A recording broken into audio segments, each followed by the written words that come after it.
গরিব মানুষ মরে যাইতে পয়সাওয়ালা বাঁচা।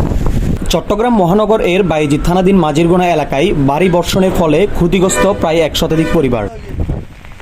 জানা যায় মাঝিরগোনা এলাকায় ব্যক্তি মালিকানাধীন একটি প্রতিষ্ঠান নিজেদের ফায়দা নেওয়ার জন্য লিং রোডের পাশে একটি খালের উপর বেআইনিভাবে গার্ড ওয়াল নির্মাণ করেন এবং সেই গার্ড ওয়ালের সাহায্যে পানি আটকানোর চেষ্টা চালান। কিন্তু সাম্প্রতিক সময়ে দেশে ঘূর্ণিঝড় রেমাল আঘাত হানায় অধিক বৃষ্টিপাতের সৃষ্টি হয়, যার কারণে আটকে থাকা পানি দেওয়াল ভেঙে আঘাত হানে স্থানীয়দের বসতবাড়ির উপর।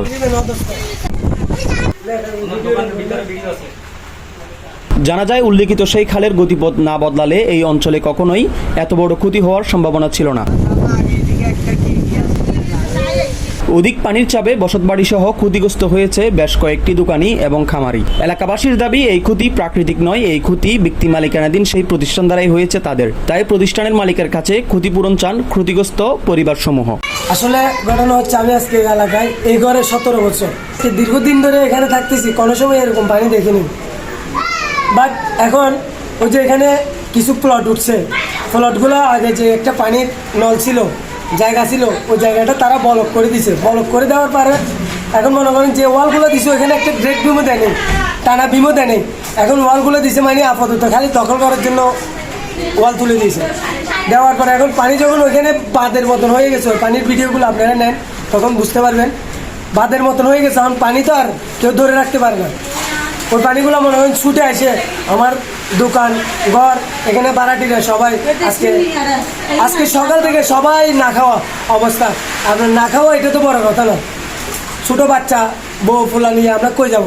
যে আমাদের ছোটো ছোটো বাচ্চারা আছে, এগুলো নিয়ে আমরা যাচ্ছি কোথায়? যার জন্য আমাদের ক্ষতি হয়েছে, সকাল পর্যন্ত একটু পর্যন্ত দেখাও নেই। আর তার কেয়ারটেকার একটা আছে, ও খালি ওর লোহাগুলা ভেঙে ভেঙে নিয়ে যেতেছে। আমাদের কাছে ভিডিও ফুটেজ আছে, ওই ফুটেজগুলো আপনারা নেন। যে আমরা মিথ্যা কথা বলতেছি না, সত্য কথা বলতেছি। আমরা তো গরিব, আমাদের গরিব মানুষের আমাদের কোনো ইয়ে নাই, তবে আমরা গরিব। আমাদের সহযোগিতা কী করবেন না করবেন এটা সরকারের কাছে আমি আবেদন চাচ্ছি, যে মালিকের কাছে আমরা আবেদন চাচ্ছি যে আমাদের এই বিষয়টা একটু দেখার জন্য। আমরা এই বাঁধের কারণে পানি থেকে ডুবে আছি, এখনো পর্যন্ত আমরা পানি নিষ্কাশন করতে পারি না, আর আমাদেরকে কেউ এসে হেল্প করবে না। ডাক পর্যন্ত দেখছেন আরো মানুষ এনে পড়ে গেছি, তারপরে ঘরে মাছে মানুষ সব নষ্ট হয়ে গেছে। তারপরে ঘরে বাড়ির পানি ঢুকছে, নয়তো পানি উঠতো না।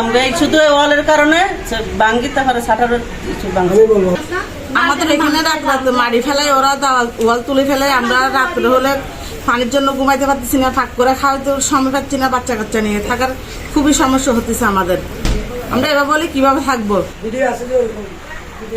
কি বলেন আপনার?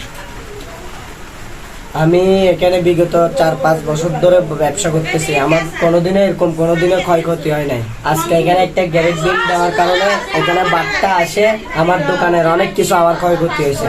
আমি মাননীয় প্রধানমন্ত্রীর কাছে একটাই দাবি চাচ্ছি, আমার যে জিনিসগুলো আমার ক্ষয়ক্ষতি হয়েছে, আমি গরিব মানুষ, আমার বউ ছেলে নিয়ে আমি ওদেরকে নিয়ে খাই, আমার কোনো আর কিছু করার নাই। আমার সব কিছু শেষ হয়ে গেছে, আমি একটু সহযোগিতা চাচ্ছি, আর কিছু চাই না। যাদের কারণে আমাদের ক্ষয়ক্ষতি হয়েছে তাদের আমরা নির্দিষ্ট একটা বিচার চাই। তারা কেন আমাদের এই ক্ষতিটা করলো? আজকে আমরা গোড়া দিন কিছু খাই না। এখানে বাড়ি বৃষ্টি হইলেও কোনোদিনও কি পানি ঢুকতে পারে না, কিন্তু এই ওয়ালটার কারণে ওয়ালটা ভেঙে আমার সাটার মাটার দেখেন আপনারা সবগুলা ভেঙে গেছে। এই ওয়ালটার কারণে কি আমাদের এই লোকসানটা হয়েছে। আদা পানি না গল্লায় এই ওয়াল ভর্তি মাত্র দেওয়াল ভর্তি মাত্র দোয়ানা সাড়ারে গেই তো পানি দোয়ানা গলে এক গলা গেই পানি। তো এমনি রাস্তা আইবে পানি যাবে, রাস্তাটা হরিমিকে দি পানি যাবে, রাস্তা নাই। এই রাস্তা বন্ধ করে দিয়ে তারা রাস্তা ভাঙি, বুঝছে না বাজি? ওই আমরা গরিব মানুষ মরে যাইতে পয়সাওয়ালা বাঁচাব হতায়, আর বেশি হতা করছি। বড় বড় পাহাড় দেখতেছেন, পাহাড়ের পানিগুলো এদিক দিয়ে নামে, এদিক দিয়ে এরা মালিকের বন্ধ করে দিচ্ছে, কালপেট করা নাই, আর নালার ভিতরে নাচিয়ে দেয়।